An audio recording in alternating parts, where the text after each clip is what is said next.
right, let's talk about a medication you've almost certainly heard of, Clonaz 0.5. You probably know it by its generic name, Clonazepam. So, what is it really doing? How does it manage to quiet down the brain? And what are the absolutely crucial things you need to know about it? We're going to break it all down. So here's our game plan. First, we're going to nail down exactly what Clonaz 0.5 is. Then, we'll dive into how it actually works to calm the brain. After that, we'll look at who it helps, cover some really important safety warnings, and wrap it all up with the single most important takeaway you need to remember. Okay, first things first, the identity of this pill. What exactly are we talking about when we say Clonaz 0.5? At its core, Clonaz 0.5 is just a brand name for the drug Clonazepam. Now, Clonazepam belongs to a really well-known and powerful family of drugs called Benzodiazepines.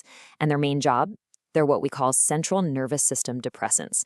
Think of them as volume controls for the brain, designed to turn down any excessive electrical activity or noise. Now, here's what's so important about its identity. It kind of has a split personality.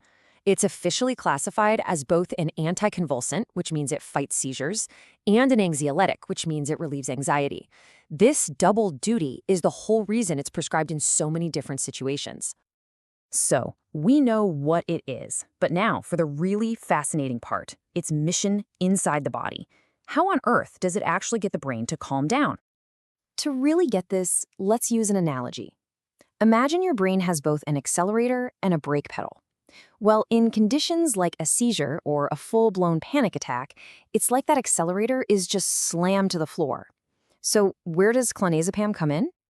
Well, it acts like a brake booster. See, your brain already has its own natural brake pedal, a chemical messenger or neurotransmitter called GABA. What clonazepam does is find that GABA and basically supercharges it. It makes the brain's own calming signal way more effective. This boosted signal opens up channels in your neurons, letting chloride ions rush in, which stabilizes everything and makes those neurons way less likely to fire off like crazy. And just like that, the storm inside the brain starts to calm down. Okay, so with such a powerful way of hitting the brakes, who is this medication actually assigned to? Who does it help and how? And this is why it's so widely prescribed. It has an incredibly broad range of uses.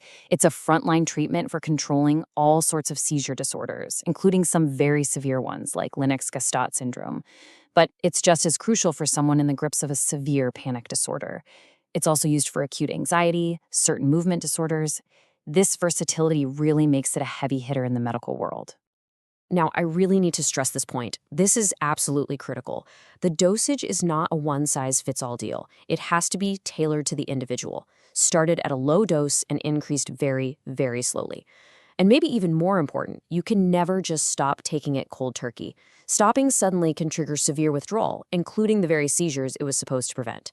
It has to be tapered off slowly, always under a doctor's supervision. And that brings us to a really serious section. For a drug this powerful, you have got to read the fine prints. So let's talk about the safety warnings. The most common side effects are probably what you'd expect from something that calms the brain down. Drowsiness, fatigue, just a general feeling of sedation. Some people also get dizzy, experience poor coordination, which has a medical name, ataxia, and even some memory issues. And of course, with long-term use, there's a real potential for tolerance, meaning you need more to get the same effect, and physical dependency. It's actually really helpful to think about the risks here in two different buckets. In one bucket, you've got the common, often manageable side effects like feeling drowsy or a bit uncoordinated.